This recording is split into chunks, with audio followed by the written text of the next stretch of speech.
My name is Amy. I'm a 34-year-old office worker. I've been married to Tom, a classmate from my university days, for 10 years. Actually, we don't have children yet. This is because I had a surgery due to illness when I was a child, and which has made it difficult for me to conceive. At the beginning of our marriage, my parents-in-law were looking forward to holding their grandchild soon. Of course, it has to be a boy. He'll be the son and heir. That's right. Amy must give birth to a boy. My parents-in-law's family isn't a venerable one. My father-in-law is an office worker, and my mother-in-law is a typical housewife. Although my husband is the eldest son, he is always a bit absent-minded. I remember the day vividly when my parents-in-law got upset and came to my house. That was just after we told them that we were thinking neither to inherit their house nor live together. They came to our house again and again, shedding tears as they tried to persuade us, so it was quite a struggle to make them give up. However, I explained that in order to live with my in-laws, my husband would have to quit his current job and it would be difficult for him to find another job as a regular employee with the same treatment due to the recession. Despite this, my parents-in-law insisted they could introduce someone who could help him find a job and urged us to come over. My husband seemed astonished and said to them, "If you keep pushing, I'll cut ties with you." For both of them, the statement from their own son seemed to be quite tough, and the discussion about living together ended there. However, it was a different story when it came to urging grandchildren. After years passed without having children, my mother-in-law finally reached her breaking point and began persistently contacting us. When will we ever get to hold a grandchild? We aren't getting any younger, you know. It's about time you start thinking about the future. I'm sorry, but there's nothing we can do about it. Even though I was asked, "When will you have a child?" I was the one who wanted to know the most. While our friends who got married after us were getting pregnant one after another, why couldn't we have a baby? Was it because of our unhealthy diet, or lack of exercise? Though I look back on my habit, the reason was unclear. Recently, my husband and I went together for a consultation at a fertility clinic, but no specific cause was found. If there had been a cause, there might have been a chance of pregnancy through treatment. However, the doctor also looked at the test results and was puzzled. There doesn't seem to be any major health issue that specifically hinders pregnancy. It might just be a matter of timing. Why don't you wait and see how it goes for a while? Even if the doctor said so, I'm already 34. The older I get, the more difficult it is to be pregnant. When I told that, the doctor suggested an advanced treatment. However, that treatment costs a couple $100,000 per session. Whether to undergo the treatment or not eventually became a discussion with my husband. Every night as I got into bed, I've started researching about the treatment, and it often led to sleepless nights. We decided to take our time and consider whether it's really better to undergo the treatment or to continue our lives with just the two of us. However, it's not just my mother-in-law who didn't allow it. My sister-in-law, Nancy, often teamed up with my mother-in-law to speak ill of me. On that day, when I finished work early and was about to go shopping, suddenly my phone rang. It was from my sister-in-law, Nancy. Hello? I heard from my mom. You're having trouble having a baby, aren't you? Yes, that's right. Hey, Tom is the heir to this house. Don't you understand how serious it is if you don't have a boy? How long are you two going to fool around? You have to start thinking seriously about the future. We're not fooling around. We're seriously considering it ourselves. Please don't pressure us like this. I couldn't understand why I had to be told such things. What's even more unforgivable is that all these phone calls and remarks were made when my husband wasn't around. That's why my husband had no idea he's being subjected to such heartless words from both of them. Since they kept calling repeatedly despite being at work, I told her not to call me during the day unless it was an emergency. As soon as she heard these words, my mother-in-law erupted in anger. What are you saying? Not having an heir is an emergency. It's because you're always working so much that you can't conceive. She yelled so loudly that people around us could hear, and they started looking at me with disapproval. That's enough. Anyway, I'm going to hang up. Feeling uneasy, I hurriedly ended the call, but it was already too late. Can I have a moment? I was suddenly called by my boss and we had a discussion in the conference room. Lately, you have been getting a lot of calls during work hours. Isn't it inappropriate for everyone to keep answering personal calls while on duty? I'm terribly sorry. I'll make sure to explain to my mother-in-law about this. If it's an emergency, it can't be helped. But it doesn't seem like that's the case. Right? If it continues, I'll have to report it to the president. Being cautioned by my boss and looked at disapprovingly by those around me, I felt mentally exhausted. Even my colleagues with whom I had been close seemed distant, and I found myself eating lunch alone more often. Despite working diligently, I couldn't understand how things had come to this. Before I knew it, I had lost 11 pounds in weight. I had a poor complexion due to the inability to eat, and I had been feeling unwell for a while. Even the colleagues who had been distant before seemed to realize the severity of the situation and suggested taking a break from work. However, I was in no condition to even listen to their advice properly. After I got home, I sat alone in the dark room, shedding tears without even turning on the lights. My husband found me when he got home in such a state, hurried to my side. What's wrong? What happened? He dropped his bag and rushed over to me. Upon seeing his face, I felt reassured and suddenly burst into tears. I continued crying until my voice became hoarse, and throughout, my husband was gently patting my back. After I calmed down from crying, I told my husband everything that had happened. I explained how my mother-in-law repeatedly called me during work, urging me to have a child, and how my sister-in-law would join in, pressuring me to have a successor. I didn't hide anything, even mentioning how I received a scolding from my boss because of the frequent calls during work hours. It's a family matter, and they're my husband's family. Hearing negative comments about our own family isn't pleasant for anyone. But my husband listened to me without interrupting, until the end. I'm sorry for saying all that about your family, but I just can't take it anymore. With tears held back, I told my husband in a trembling voice, and suddenly, he pulled out his phone from his pocket.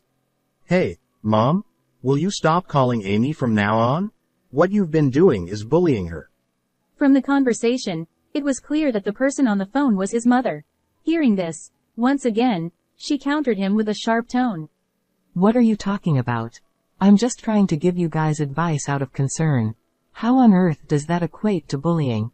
Amy, are you being a bit paranoid? She refused to admit any wrongdoing and kept blaming me. Despite this, my husband stood his ground. He made it clear that matters concerning the children were between us as a couple and requested that she refrain from intervening. However, while it may be a marital issue for us, it's not just a matter between us from my mother-in-law's perspective. As the eldest son and heir of this household, my husband should be more aware, according to my mother-in-law. I didn't expect that there were still people bringing up the issue of the heir even in this era. I listened with astonishment to her words, feeling incredulous inside. As the conversations with my mother-in-law became increasingly tiresome due to the lack of understanding, my husband sighed heavily right in front of me. Listen, Amy has been getting scolded by her boss because of you guys. Doesn't it break your heart to see Amy, who's working so diligently, being treated unfairly? Please, stop calling. With that said, he abruptly ended the call. Sorry for the trouble caused by my mom and sister. You can ignore their calls and texts, and feel free to block them if you want. Thanks for speaking up for me. Yeah, I'll block them. After that day, we didn't receive any calls or texts from them. When they couldn't reach me, they started calling my husband.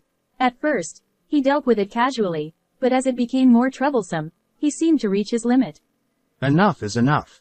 I won't answer your calls anymore, and I'll block your messages. With that, even my husband started blocking their calls and messages. The two who couldn't accept it showed up at our house later, banging on the front door and shouting loudly.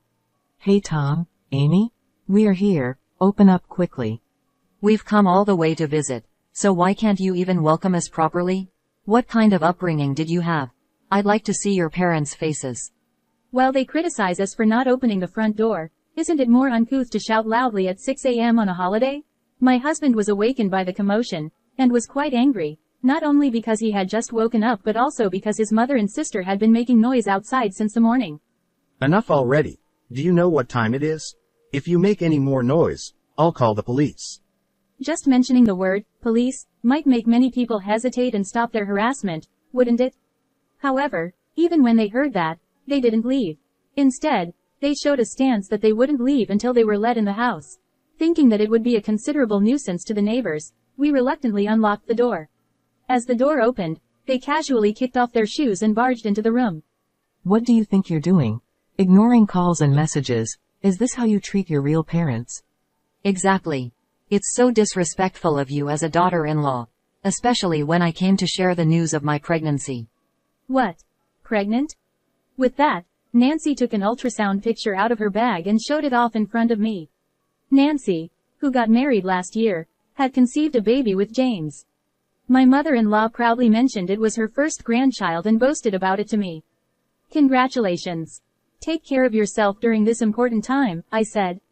Nancy smirked and said, You must be feeling jealous that I got pregnant first, right? I didn't particularly feel jealous, but there was a slight tinge of envy. However, since many friends who married after me were already giving birth, I had grown accustomed to being overtaken. Still, Nancy's constant boasting with a smirk on her face didn't exactly warm my heart. Probably Nancy's pregnancy had shifted my in-laws' focus. My husband's mother had simply stopped bombarding him with incessant calls.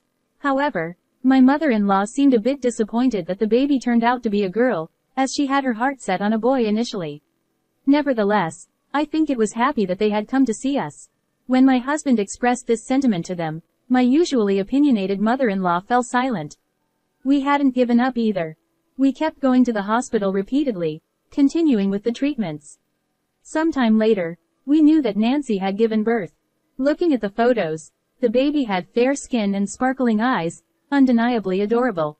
After things settled down, family members gathered so my husband and I attended with a gift to celebrate. Seeing the baby peacefully sleeping in the corner of the crib, I couldn't help but smile. Oh, how adorable she is. Her eyes look just like Nancy's. Tom remarked. James approached us while we were conversing and asked if we wanted to hold the baby. Holding the baby with unfamiliar hands, I was first surprised by how light she was. Watching her sleep so peacefully in my husband's arms, I wondered if we would feel such endearment if we had our own child. At the dinner table, the conversation naturally turned to the baby, and once again, our situation was brought up by relatives. You've been married for years now. Why haven't you had children? Being parents is what makes you complete. You need to become parents soon to reassure your own parents. Such remarks pierced my heart, leaving me feeling uneasy.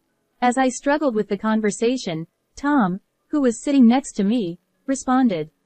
That's true, but having a child is a blessing. We want to be well prepared whenever the baby decides to come. As my husband responded with a smile, they didn't pursue the matter further. But, 2 weeks after meeting Nancy's baby, a miracle happened to us. Surprisingly, we found out that I was pregnant. Despite years of struggling with infertility, both my husband and I were overjoyed at the long-awaited pregnancy.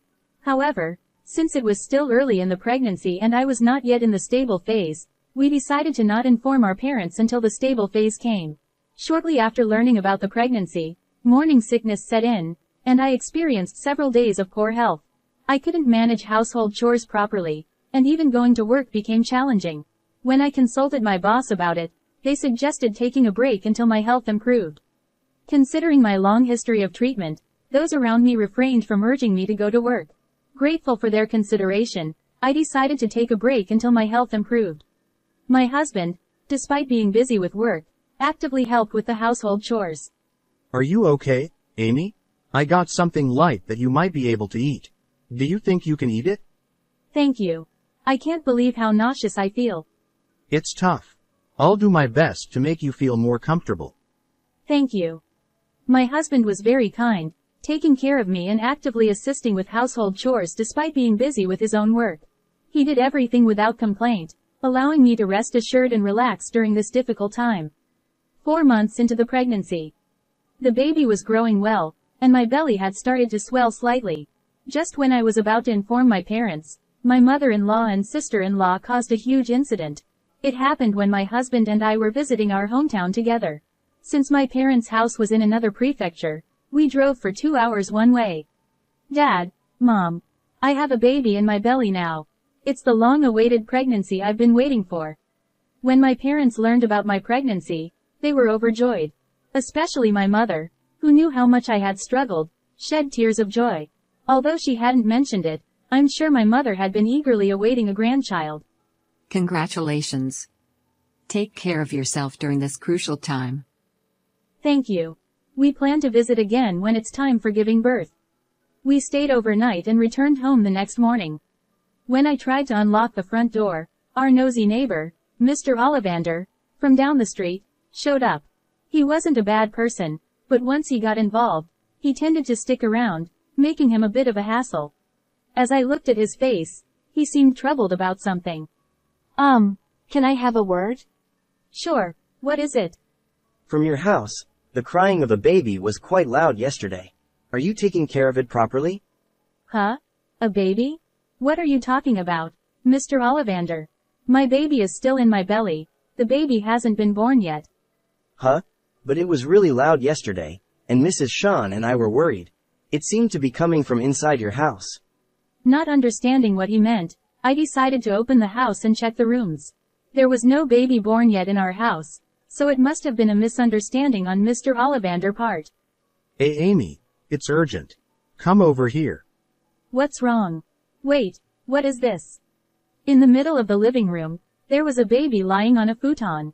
The baby looked unwell, with a full diaper emitting a foul smell. Wait, isn't this Nancy's baby? I recognized the baby. It was the girl born to Nancy. But why was she sleeping here? There were many questions, but at the moment, we needed to call an ambulance and the police. My husband and I made calls, and within about 10 minutes, both the ambulance and the police arrived. The baby was quickly taken away by the ambulance, and during that time, my husband and I were asked by the police. Mr. Ollivander, who claimed to have heard the crying yesterday, also participated in the police inquiry. Was it around 2 p.m. yesterday? I saw 2 women entering this house. One of them was carrying a baby, so I assumed it was yours. The crying was quite loud, echoing outside. We left for my parents' house yesterday around 10 a.m. Besides, as you saw, our baby hasn't been born yet. Those 2 women were probably my mother-in-law and sister-in-law. To be sure, we tried calling my mother-in-law and sister-in-law, but couldn't reach them. So, my husband called Nancy's husband.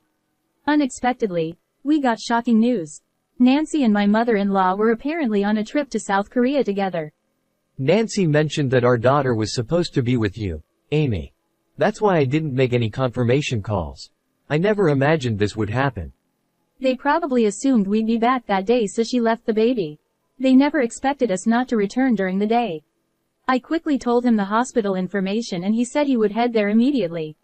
After explaining the situation to the police, they said they would ask my mother-in-law and her daughter upon their return and left my house. After the police left, anger began to well up inside naturally. I couldn't forgive leaving their child alone in such a room just because they wanted to have fun. My husband and I headed to the hospital where the baby was transported. The doctor informed us that while the baby was weak, there were no life-threatening issues, and she could likely go home in 2 to 3 days. Oh, thank goodness. I was so worried about what might have happened. Amy, Tom, I'm truly sorry for what happened. Nancy's actions led to a terrible incident. No, we're just relieved that nothing serious happened. However, there are still lingering mysteries. One of them is how they managed to break into our home. Neither my husband nor I have given out spare keys to anyone. How could they have possibly gained access? Regardless, we need to change the locks as soon as possible. I'll contact a locksmith to come over. Yeah, let's do that. But, will only changing the locks truly solve the problem? As long as they know where our house is, they might come back again. Fortunately, the house was company owned, and we've been considering buying our own home when we have kids. I should discuss it with my husband and we should consider moving to a different location until the house is ready. Sometime later, I received a call from James. He informed me that upon their return to Japan, they were immediately taken into police custody for questioning. Apparently, they had assumed that I would take care of her baby, so they left at home. They never expected that we weren't supposed to come back. They were taken in by the police on suspicion of child abandonment. However, they seemed unwilling to accept responsibility. I'm not guilty. Amy is the one at fault. She didn't take care of her in my place. I'm innocent. Exactly. We never thought they would leave the house unattended. They didn't inform us beforehand. They are at fault too. They persisted in blaming me for not taking care of the baby, insisting they had done nothing wrong. Even the police officers conducting the inquiry were astonished by their selfish opinions. As for how they managed to enter my house, it turned out that during a previous visit, my mother-in-law found a key in the entrance. Then, she secretly took it and had a copy made without my knowledge. Assuming I had simply misplaced the key, I hurriedly had a spare made. I never imagined they would secretly duplicate the key. In addition to child abandonment, they were arrested for unlawful entry into the residence. Later, my father-in-law and James came to our place to apologize for what they had done. However, as long as we stayed here, there was no doubt they would come back again. You can't live here with peace of mind as it is. Yeah, maybe it's best to move out as a result of this. With that in mind, we decided to move. Luckily, we found a new company housing soon, and we moved there. Moving while pregnant was tough for me, but we managed with the help of our parents and relatives. It was a short period until the new house was built, but the fear of they coming back was unbearable. After the move, sometime later, my mother-in-law called. It seemed that she and my sister-in-law had come to the previous house, but it was after we had already moved out, so they called angrily. What's the meaning of moving without even informing us? We were planning to visit. I didn't ask you to come. Don't you have something else to say? After causing such an incident, shouldn't you apologize to me? That's not our concern. It's your fault for not telling us you'd be away. To still claim innocence at this point was beyond belief. I was not just angry but also bewildered. I see. Well, we'll never see eye to eye. Then, goodbye. Wait. There's something important I need to discuss with you today. What is it? Both Nancy and I have been kicked out by your father-in-law, and we have nowhere else to go. Nancy might lose custody, and we won't even get to see the baby. We're homeless now. So, can you let us stay with you? What? It seems that they were cut off by my father-in-law and brother-in-law and lost the place to live. They tried to seek help from us and went to the house where they used to live, but it was already abandoned. They must have been calling out of desperation. However, I couldn't bring myself to live with people who could cause such an incident without any remorse. I'm sorry, but I can't live with you guys after what happened. I'm about to give birth soon, and I want to spend my time peacefully. Having you both around would disrupt that peace. Goodbye. Wait a minute. After hanging up, I blocked their calls and messages, including my sister-in-law's. When they couldn't reach me, they bombarded my husband with calls, asking to live with us. However, my husband made it clear that we couldn't accommodate them either. With nowhere to go, they seemed completely stunned. Later, they ended up in an old apartment, juggling multiple jobs to get by. However, they struggle with interpersonal relationships wherever they go and constantly changing jobs. Also, they're tight on money and they argue almost every day. On the other hand, I welcomed my long-awaited baby into the world. Holding my child in my arms fills me with indescribable love and warmth. I'm sure that there will be challenges. I am determined to work together with my husband to make our child happy. How was today's story?